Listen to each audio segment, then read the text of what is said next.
those who go back home with a baby in their arms will bless the doctors and the technicians who have got them there, because it really, for those who have started a family because of IVF, it's like all their dreams coming true.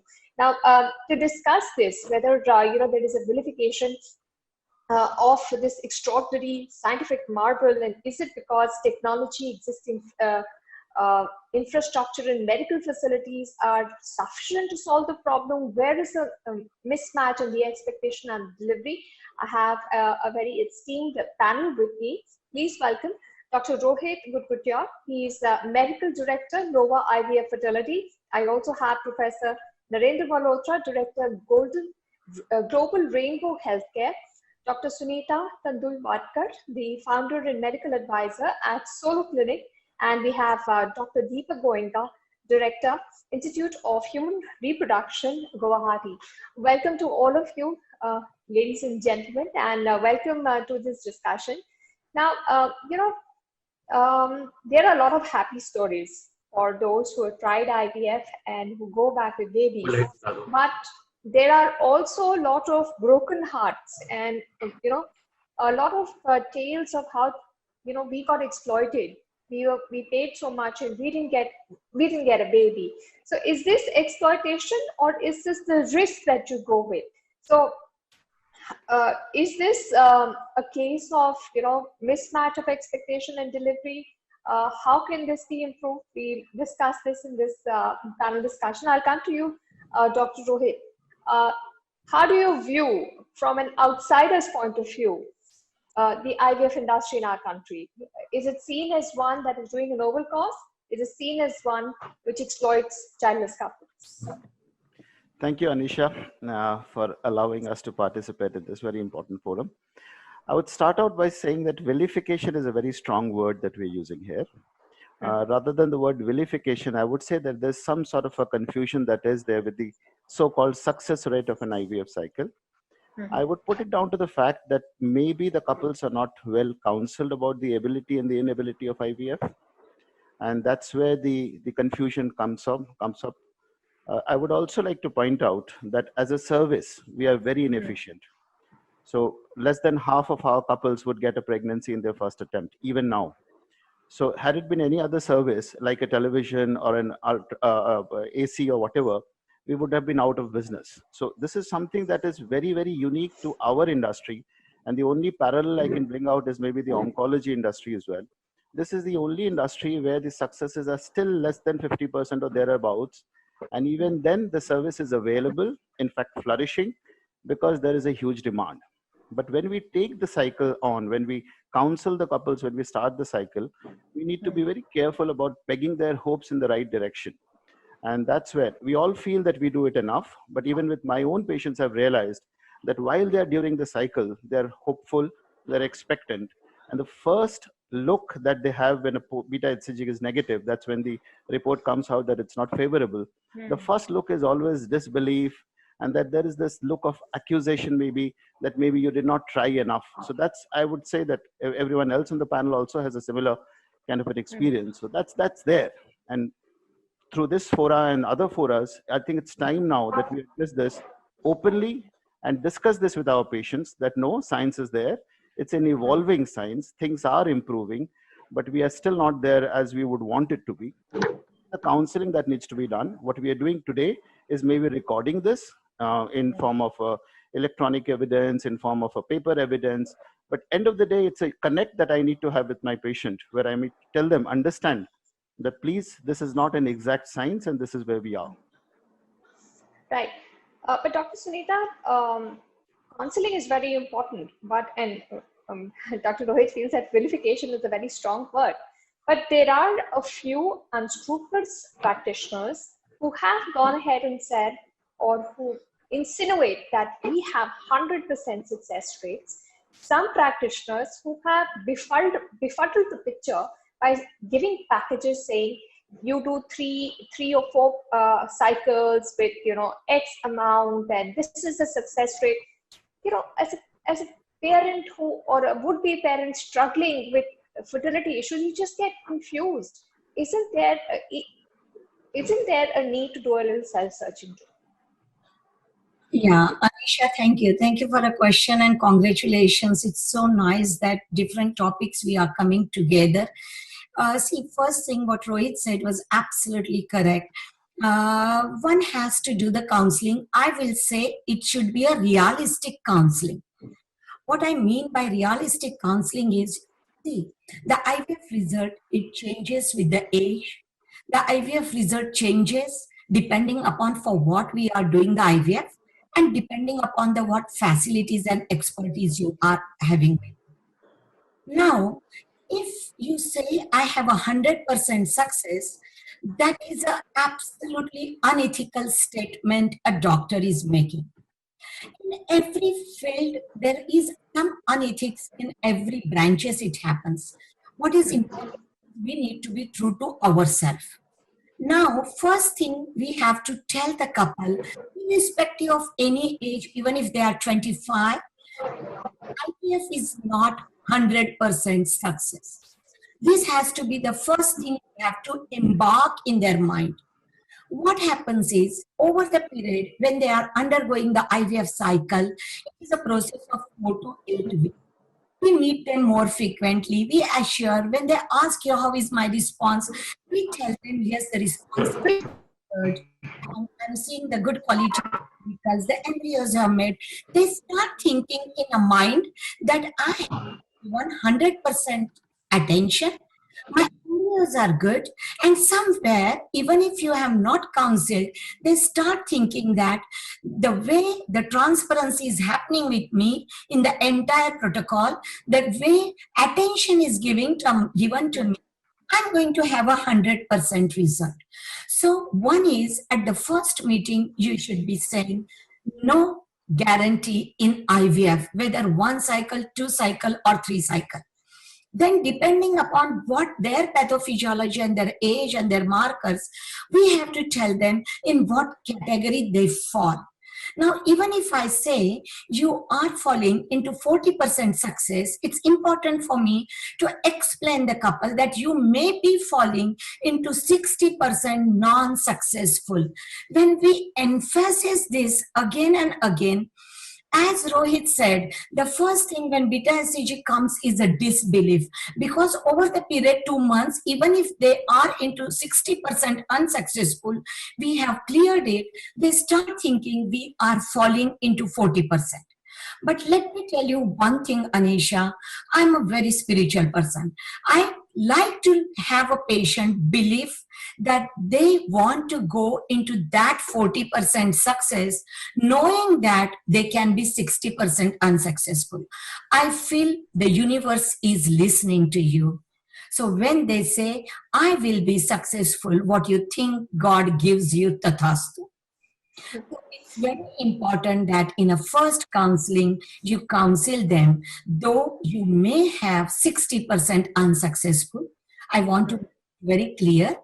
And then you think of, you will fall into the 40% success, because then the entire universe is listening to you.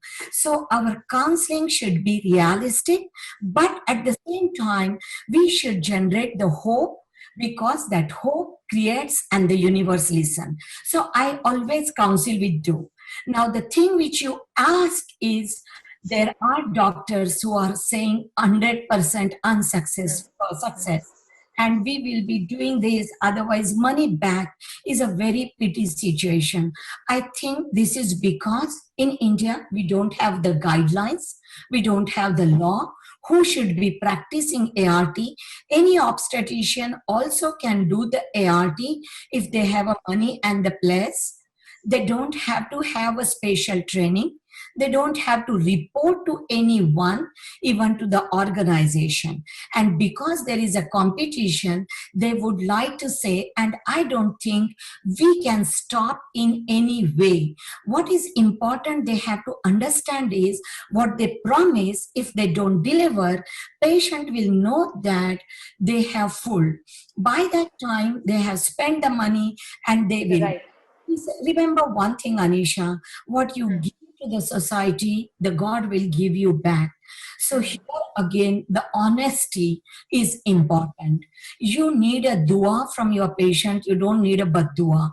And every doctor has to think it is my daughter, depending upon what their age, whether it is a sister or a daughter-in-law is sitting in front of you. What you would have been done to her, you do to your patient, and automatically everyone will be, more honest. And second important thing is on a Facebook or on a digital media also, to attract the patient, what false promises, one has to think that no, you are fooling yourself, not the patient. Right.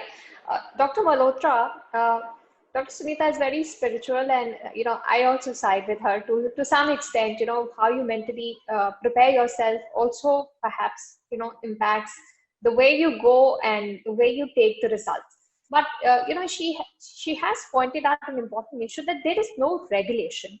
There is a huge demand in our country. Nobody even wants to talk about infertility when it is taking an epidemic proportion in our country. And there are people who sense this market opportunity. There are foreign investors willing to line up and put in a lot of money, because this, an IVF center takes a lot of money. When there is, so much demand and there is a willing supply coming in, what is required? Is regulatory approval and oversight required? Is self-regulation required? What will help create the right balance so that there is no the IVF industry isn't made into a villain? Thank you very much for your kind invitation to this panel. At the outset, wishing everyone a very happy World Embryologist Day. It was today in 1978, 25th of July, 11:24 p.m. when Hope was born. Louis Brown was born to a single egg in England by the efforts of Robert Edwards and Patrick Steptoe. And since then, IVF has not seen back. And we have to understand that we are almost 4,000 IVF centers in India. And only 1,000 odd are registered with the ICMR, which is not yet mandatory, but voluntary. And only 400 of them report to the NARI registry, which we have, which Sunita and me are editing or collecting the data from India. And we have 7,000 members in our society called Indian Society of Assisted Reproduction.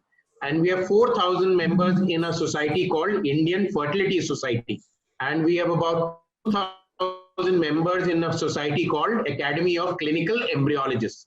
So you see, this is what is the scenario right now.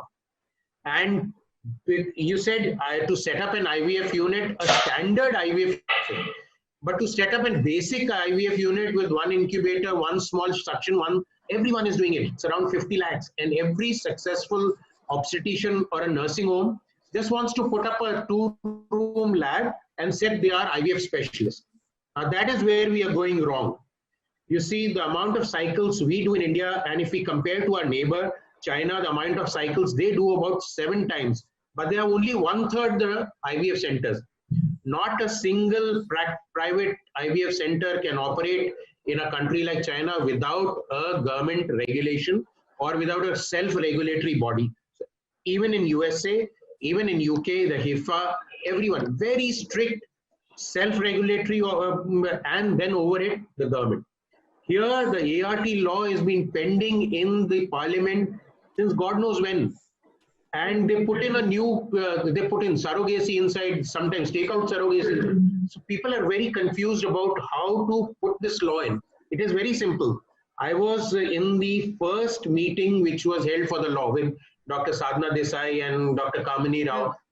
And at that time, I was young, I was very vocal, I was very vociferous, and I said, this should not happen, this should not happen. And the very next meeting, some people were just removed and the new ones were taken. So the law was molded in a way to, it's actually not molded, it's not yet come out. So we need a very, very strict self-regulation, where spiritualization, as Sunita said, is required. I'm very spiritual. My patients undergo a spiritual first counseling, and then a medical counseling, and then a relaxation. and a massage and all, and then they only come in for the medical treatment.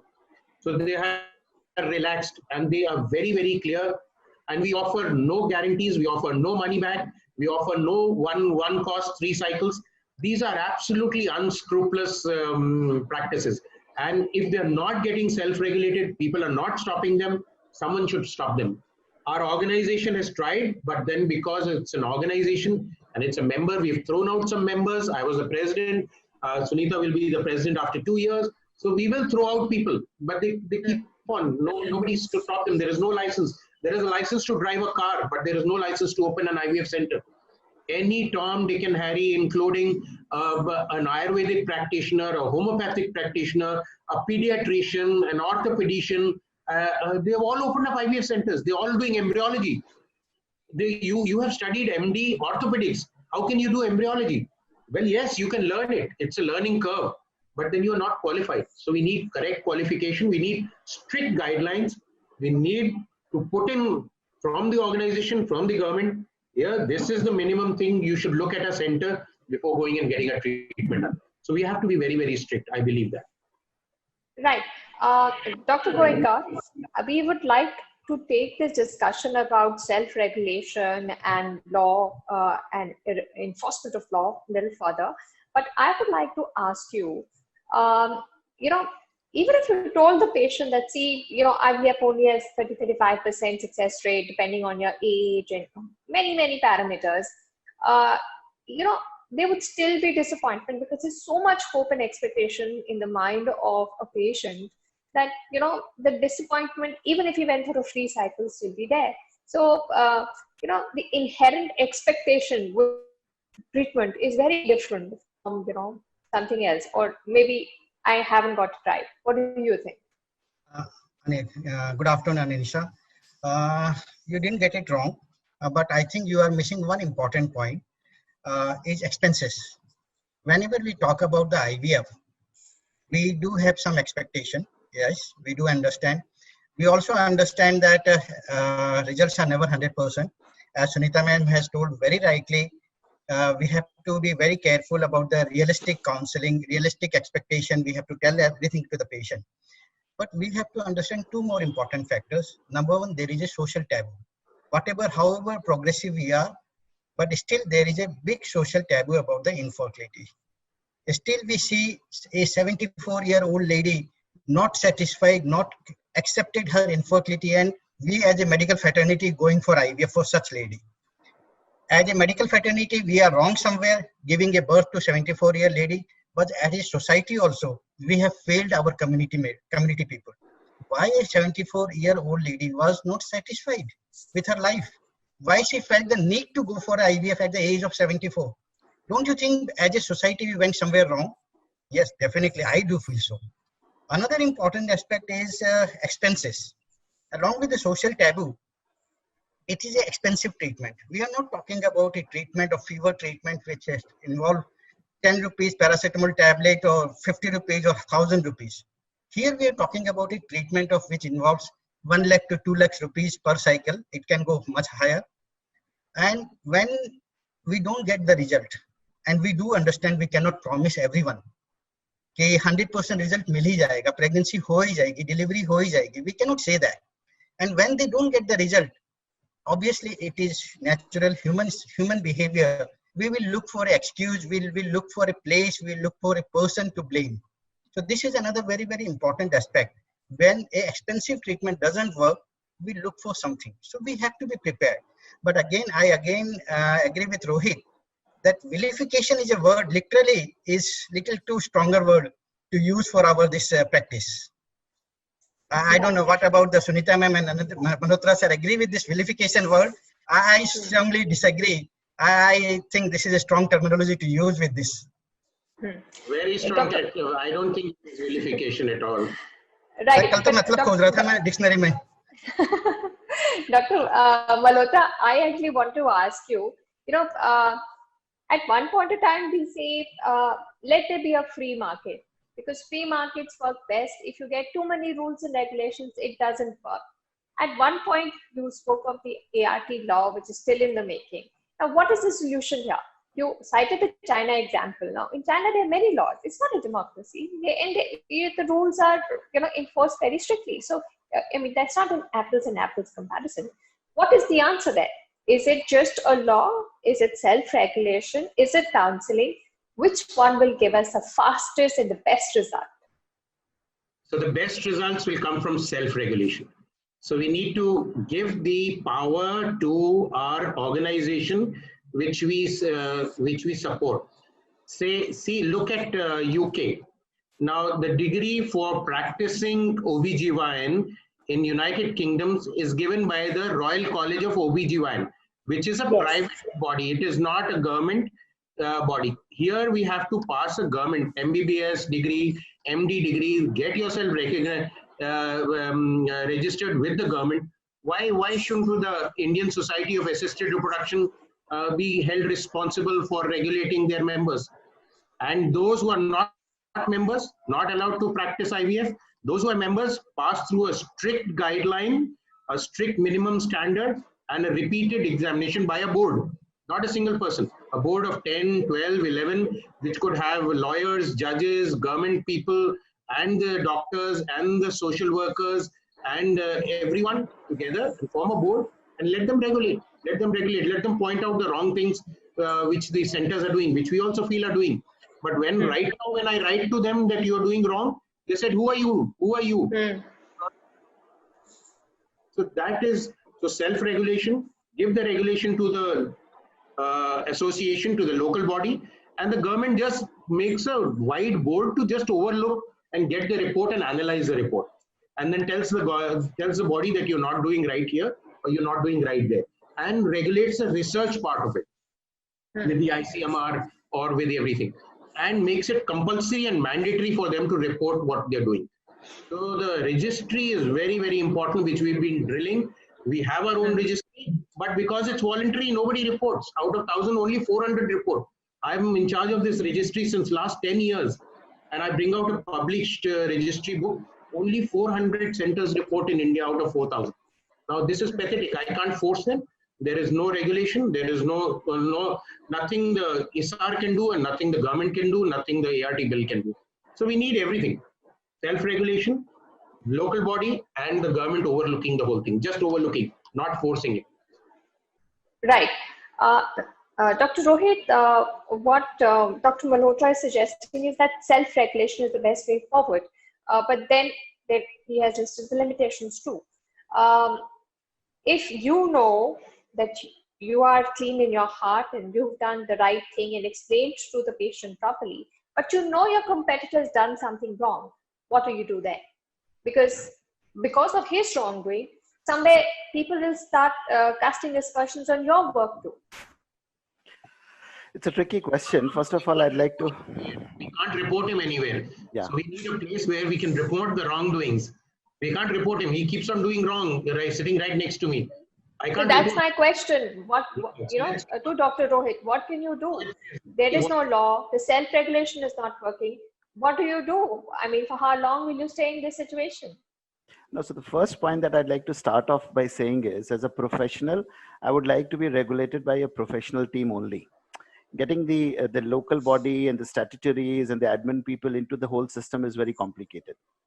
At the second level, what you're saying is, yes, if we do see instances there has been some sort of a professional overstepping, let's put it this way, then the best way would be anonymous information to the concerned society. And then the society can then step in and take the action. But the reporting should not come down to a level of mudslinging or finger pointing, which is what the worry is always about. So I would like to put it to be a kind of an anonymous reporting system. What we do in our incident reporting, something like that, an incident reporting form can be generated by the society. And we could give specific instances with the evidence to the society itself and not bothering about what are the consequences of that. Because once we show interest in what are the consequences, then maybe there's some motive at my level also. Right.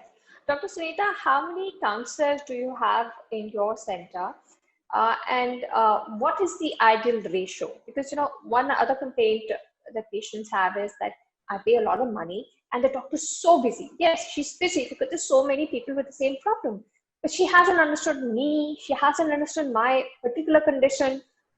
So there also that, if there is a failure, that the disappointment is just bursting because you feel you were ignored. Now, could this be overcome if you have more counselors who are with you at every part of the journey? What is the ideal number of, counselors there should be there in the center? Hi, see, for me, I work in an institute. Okay, I have 3 counselors, but the most important thing is we do 2-year reproductive medicine fellowship program. We have a ICOG fellowship program. We have a 1-year institutional fellowship program. So I have 8 reproductive medicine fellows who are post-MD with me. Apart from the 3 counselors, it's not important how many do you have it. What is important is what you are counseling to the patient, apart from giving an adequate time. I do understand. So it's not necessarily in my center that everything, once I decide a IVF, it will go only to the counselor to counsel. Sometimes the patient may be of a recurrent implantation failure. Okay, she has undergone 4 IVF failures, 6 IVF failures. She wants the consultant chief only to counsel. So you have to decide with what is the patient's condition. She's morally gone. It's very important that such patients are tackled by you yourself, along with one counselor or one fellow who is sitting with that patient. Because then it is not only doing the cycle, it is redeveloping the faith. Now, if the previous IVF cycles have undergone in a very good center, then it is really a challenging case for you. So sometimes they come with so much big files. It's important that the fellow, not the counselor, the fellow who is a reproductive medicine fellow consultant, who should be going through those files to understand everything, to find the cause. It's not only the counseling, but finding the cause and treating the cause is also equally important. So even if I say, if I'm doing, for example, 50 cycles, I need 10 people with me. I have 2 more consultants with me. So it depends upon how many. But sometimes it may not be practically possible to pay so many people. So one has to balance. If someone is running a private and they have to counsel, then its counselor become cheaper than the MD consultants to hire. You understand? So training of this is very important part. Narendra probably, and I saw somewhere Rishikesh also coming in, how in American society they do the paramedics training, the same standardization and training, so that more counselors which are educated in this field will be available than just paying, because it's not practically possible for every center, if they don't have those fellows, then to hire those. You understand? So, Yes, because it has to be a balance as well. Ultimately the cost goes to the patient. Somewhere also, with the previous question, I would like to say is, we all have to be under promising and over delivering. If that is a motto in everyone's mind, even the counselor and all. So the time given to the patient, coming back to your question, depends upon what the patient has come.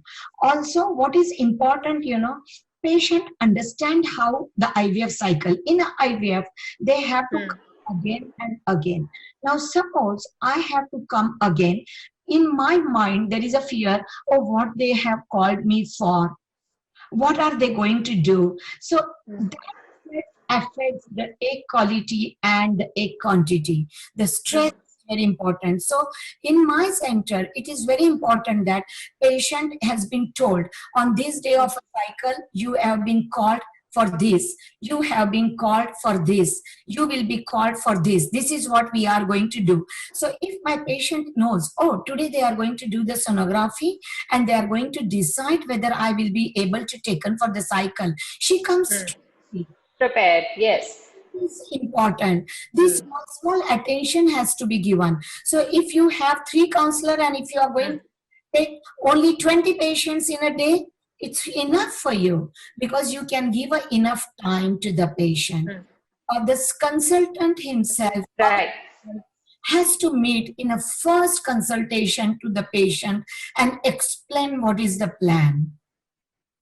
So I wonder sometimes when people say we do 300 cycles in a month and we do 10 IVF cycles and we work only 9 to 4. I don't know how they can manage. Only by 9 to 4, 300 cycle per month is a dream come true. I want to go myself and learn from them how they manage this. All right. Narendra, right? Dr. Goenka, right. Yes, ma'am. Usually, at IVF centers, it's like a mila there. There's so many people there. Now, in the previous panel discussion, one of the speakers said that there should be support groups.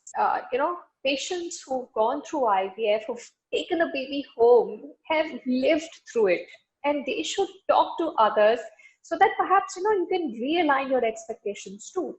But this is a taboo. Nobody wants to talk about infertility, leave alone how they spent money, and it wasn't God that gave them the baby, but science. So, Dr. Goenka, then, does this work? Do you think that support groups will be formed? And do you face any challenge of over-informed patients coming to you? Anisha, I was there in the last panel discussion. Dr. Trivedi Prakash sir was talking about the support group and annual meetings they used to conduct in the school nearby. It's a practical problem. We do have a social taboo towards it. If I go to outside in the market today, if I see 10 patients who have been treated by me, if out of 10 patients, 5 patients I have treated only for delivery, I have conducted their delivery, I have not treated them for infertility. And there are another 5 patients who have delivered after the treatment of infertility. The first 5 patients, all of them will come to me voluntarily and tell me, hello sir, how are you? Which movie you have come to see? Where are you going? How is your family doing? But out of the 5 patients who I have treated for infertility, only one will come to me and tell me, hello sir, how are you? Remaining 4 people will just smile from distance and sometimes don't even acknowledge. I don't blame them. It's not their fault. There is a social taboo. We do require support groups. They are a very big way to promote information, to encourage each other. We do need them, but it is definitely very difficult. Endometriosis group, PCOS group, fibroid groups. I can't say any of my groups are very successful. None of the groups are very successful. People are very reluctant to come forward. People who have delivered, naturally conceived and delivered, yes, they are very, very eager to promote the whole concept of deliveries and different type of facilities available in deliveries. But for infertility, I at this part of the country face real difficulty. Dr. Malhotra, I want you to come in here and talk about the kind of awareness that can be created by support groups or any groups. Because, you join a group and is that Dr. good? Is that Dr. good? He's really bad. She doesn't take care. She's very rude. You find so many different views. How do you find out which is a good doctor to go to? Now, okay, there would be Bollywood celebrities who go to ex-doctor, so I'm sure she's good. If a Bollywood celebrity is going, I'm sure she's good, but everybody can't afford a Bollywood celebrity IVF doctor. Then how do you find out? Because, it's your money, but it's also your expectations. You want it. You really want a child. You want a family. So will this support group help weed out these people who are not doing a good job, who are unscrupulous? So support groups for pregnancy, delivery work very well. Even I have support groups for pregnancy and delivery, and they would message, and we have 3 doctors looking after those. Any queries, small queries, I'm having acidity, I'm having vomiting, my child is not, what vaccination works fantastic, because they are very, it's a happy thing and it's a positive outcome. Maybe 1 or 2 had a bad experience, they might put a bad report in. When we talk of infertility support group, the only thing they will be discussing is It cost me 1.5 lakhs. The doctor gave me only 2 minutes. Mine was a failure. I failed 4 times. Probably you should change the doctor. This doctor did not give me time. I mean, because we have more negative than positive results, or let's say 50-50, so 50% are going to fail. 50% are going to fail. This is the only bloody treatment where 50% failure is there. Even if I have to do a cancer surgery, I will take out some part of the cancer.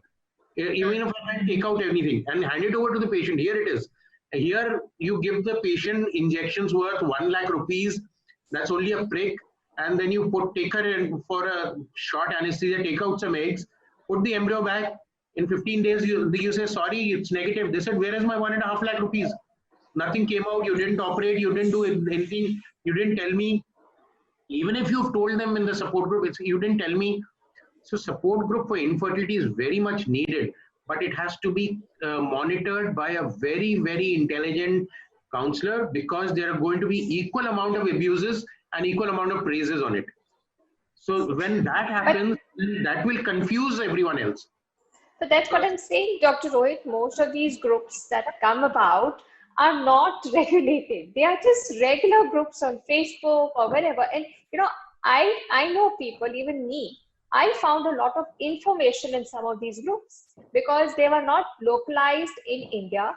They were women all over the world. They described their own position, their treatment protocols. It was easy to compare and understand what was happening around the world. Some technologies and treatment protocols were not even here in India at that point in time. So you understood what was available. So, you know, Dr. Rohit, I want to understand. Can I say something, Anisha, with this point? Yes, Dr. Sunita, go ahead.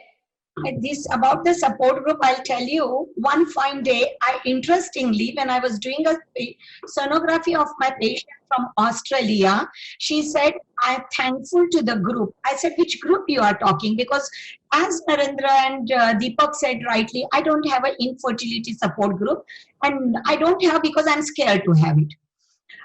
She said there is one solo clinic support group and my friend has put me in.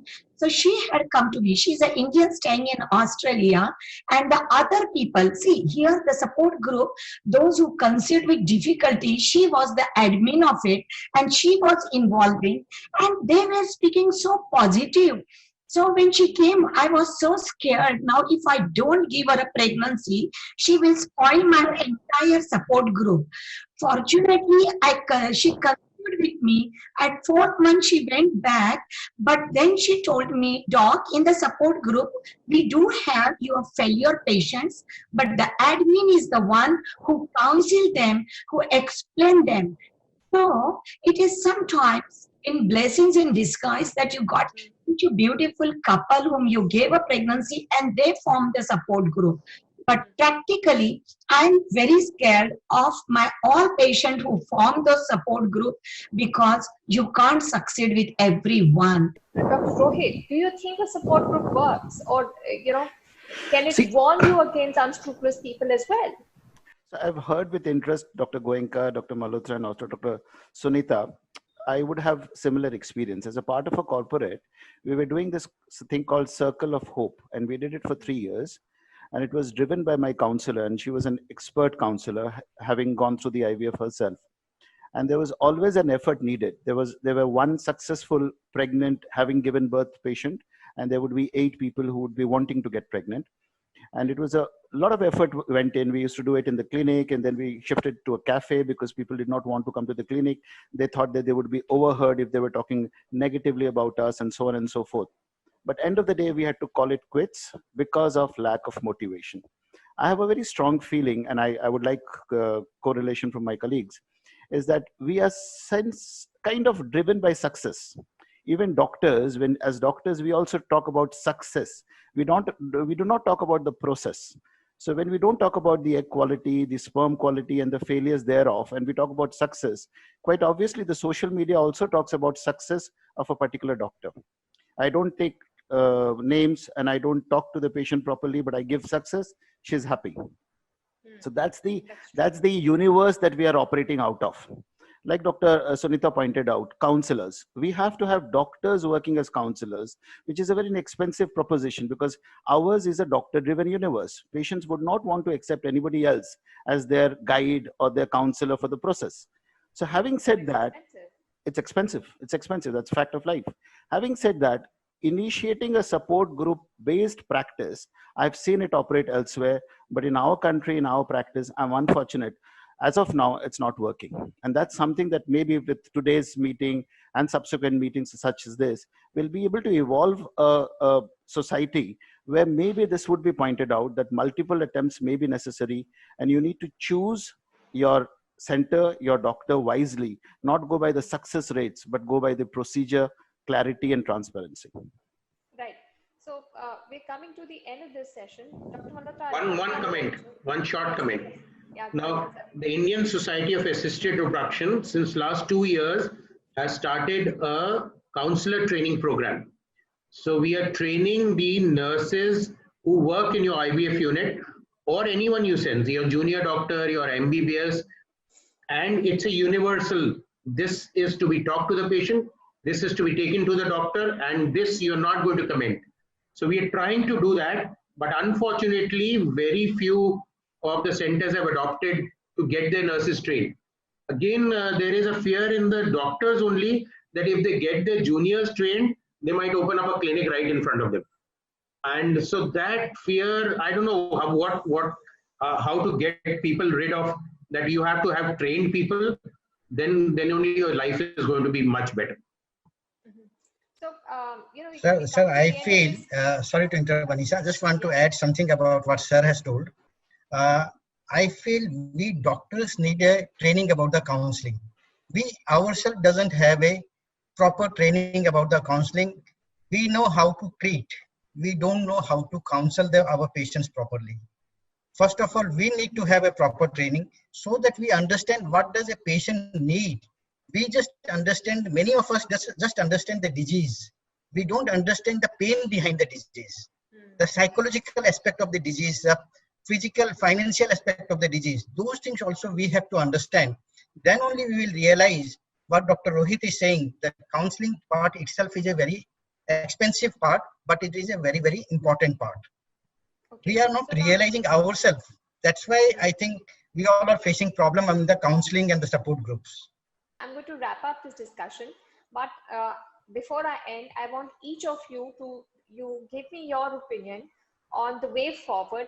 What is your expectation from the law? Should it come in? Will it become better or worse?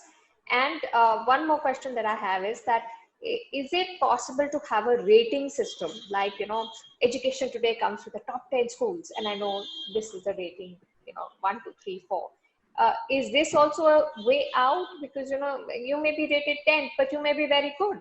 So from each of you, I want to understand, what is your expectation of the law when it comes in? Will it be good for the industry? And should there be a rating system? Dr. Sunita, what do you think? See, first of all, the law has to come. Those so many centers, as we discussed, there has to be a regularization. It is not only to improve the health system in India, but the ART India should be looked upon very high internationally. And that will happen only when we are regularized. So this is number one. Second important thing, the further previous discussion I wanted to mention is, it's not only the beta, beyond that, the patient's beta comes positive till she crosses 3 months. It should be realistic about the abortion, about the topic, about the genetic anomalies. Elderly patient can have a down. So only after 3 months we can. This was a previous discussion I wanted to add on. It is not only giving a pregnancy, it is a carry home baby rate, which is more important. And we have to be realistic, because more elderly patient comes in, we may not be able to give the baby though we gave a pregnancy. What was your question? Sorry. My question is, what is your expectation when the law comes in? It has to come in, but does it make it better? And should there be a rating? Best IVF care rate, second best, third best, do you believe in that? No. Rating, best 10 and all. See, listen. Today, in any subject, there is a corruption. Okay, anyone can give a money and they get rated. If you see the Times of India award, economy award, do you think they come with the talent? No. So rating, I totally scrap out. But the law should come. The law should come. And what was very important, Narendra pointed out, was the power to the organization is very important. Now when it comes, they should take in, like Narendra said, he was taken out from the system when he started raising the voice. That should not be. That also should be corruption. So Dr. Malhotra, what do you think about ratings? I know you've given your opinion about the law. Law, yes, but the regulatory power to the Indian Society of Assisted Reproduction or IFS or ACE.